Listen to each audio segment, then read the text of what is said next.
aspects of fundraising. I'm Bill Stanczykiewicz. This is the first day from the fundraising school, and I'm joined today by my colleague, Phil Purcell.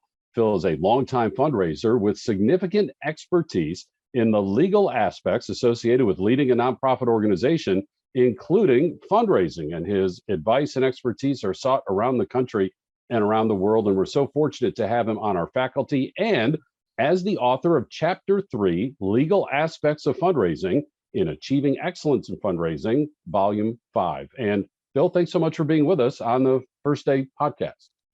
Thank you for having me, Bill. I'm delighted to be here.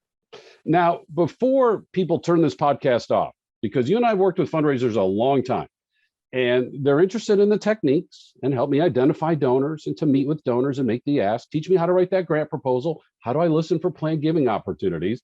And then we say, before you get to all that, there are these legal aspects of fundraising. In fact, we put it at Chapter 3, so you get to it before you get to all those other things. Why is it important for fundraisers to be aware of the legal aspects of fundraising? Well, Bill, we do live in a society governed by laws. Sometimes we think of them as stop signs, sometimes as yield signs. But the point is that obviously we do become aware that there are parameters around what we can say or do in all manner of the way we do our work, whether it is fundraising or other issues in the nonprofit organizational sphere. So I think that the longer one is experienced in fundraising and participates, for example, in the course curricula of the fundraising school, they're introduced to a variety of laws that have some degree of impact on their work. And everybody, of course, we often try to describe both ethical and legal standards, and we promote adherence to both. And at some level, of course, there are ethical matters that also are legal requirements. Violating the law is also an ethical violation. But the point is that I would say that for experienced fundraising professionals, the longer you're in the business, the more you are attentive to these issues, and you definitely understand it's important to comply, both at state and federal level. Phil, there are some folks, even within the philanthropic sector, who don't fully appreciate the sophistication of fundraising and that fundraising is a profession. What does it say about fundraising, that it's not off to the kids' table, that this is part of the management of a nonprofit organization, that a whole body of law at the state and federal level is dedicated to making sure we're fundraising legally and ethically? What does that say about our practice of fundraising? Well, it does reflect the fact that as a society, we have greatly supported philanthropy. And it's a large business enterprise now, billions of dollars. And whenever billions of dollars changes hands, whether it's from a donor to a charity or in any other context, there sometimes is a concern about certain violations, inappropriate behavior, theft, compliance with practices that assure transparency, openness, accuracy of information, fulfilling donor intent, not doing a bait and switch, let's say. I mean, a whole host of things. And unfortunately, there is that adage, a few bad apples spoil the barrel of the rest of the apples. And that's certainly the case in the nonprofit sphere. We've had some examples of bad actors in the nonprofit space, as there are, of course, in the for-profit sector of our society and the governmental sector, to be clear. And so, we hold such high regard for the importance of trust in fundraising. That trust that nonprofits hold with our donors and with the broader society, that's the wellspring from which all good philanthropy flows. And so the laws are there to set a basic framework to make sure that the trust is not violated. Phil, that's a great point. Fundraising happens at the speed of trust, and a lot of activities and behaviors and mindsets go into developing that trust, including being able to say to our donors and our funders, we are operating legally, both here in our state and following national laws as well. And, one of those laws talks about that nonprofits don't have owners. So if we don't have owners in the nonprofit sector, who holds the ultimate legal authority? Yeah, that's a great way to look at it. the way I like to look at it is the general public owns the nonprofit world. That is, in the for-profit space, you have closely held businesses where a family or a small group of partners or whomever own the business. We have large corporations where shareholders, stockholders own the business. Well, in the nonprofit space, the way I've always looked at it is that the general public, and maybe even more specifically, our donors are, in a sense, our shareholders. They are to whom we are accountable. And so at the state level, legally, the attorney general of each state is empowered to make sure that trust is fulfilled, and they have legal standing to represent all donors and the general public if a nonprofit is seen as violating any particular rule at the state level. And of course, as everyone is aware, the Internal Revenue Service has a somewhat similar role at the federal level. They can audit our organizations if we supply misleading or inaccurate 990 returns. If we are found to be providing excess benefits, involvement in political campaign activity, or the like, that is a violation of a federal law. So in any event, our responsibility to the public, I would say, is somewhat similar to a private business's responsibility relative to their shareholders or closely held owners. And in fact, to become a nonprofit organization, we need to declare a public service mission.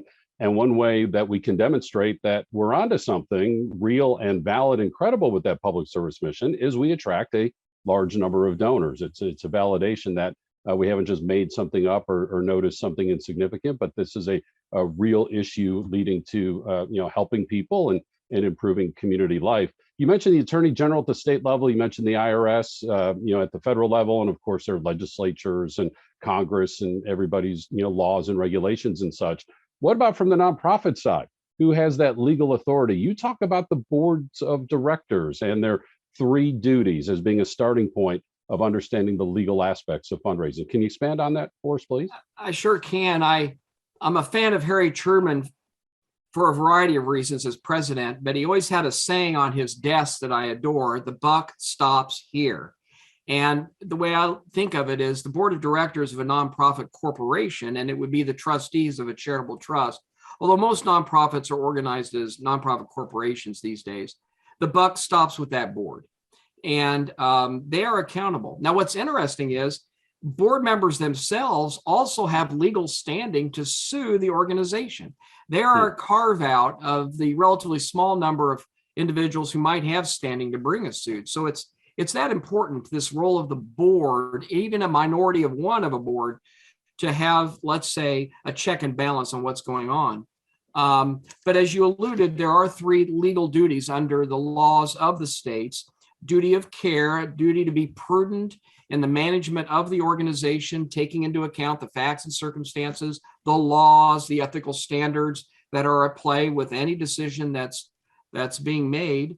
There's a duty of loyalty, to put the interest of the nonprofit first, ahead not only of your personal interest. Most individuals think of duty of loyalty as, and it is implemented by a conflict of interest policy, to avoid using your position as a board member to leverage personal financial gain. For example, you're an investment advisor and you highly influence the board to invest some or all of its reserve fund at your financial investing firm, generating a fee for you. That's an example of a conflict, a violation of duty of loyalty.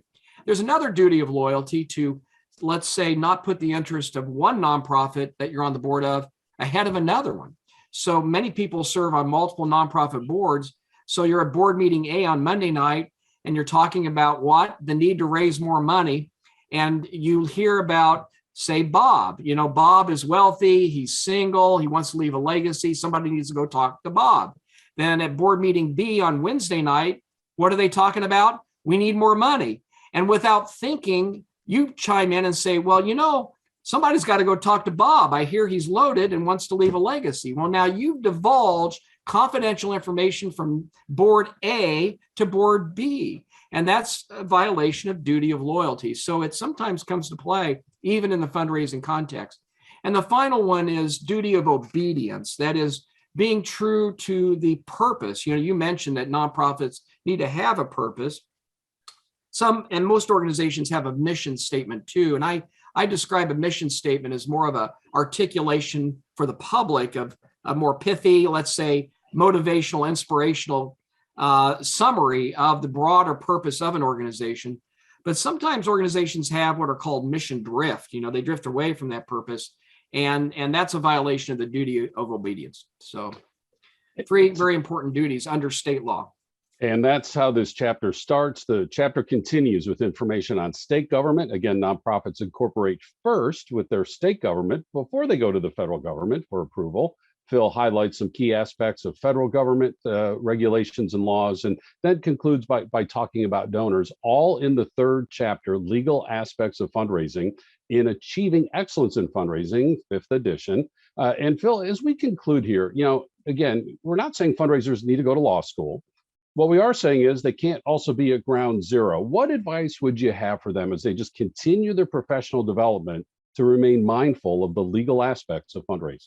Well, continuing education is a very important thing. And I would say the courses of the fundraising school is a great way to go in that regard. I teach, as you know, the planned giving 3-day course, but there are other courses in the fundraising school.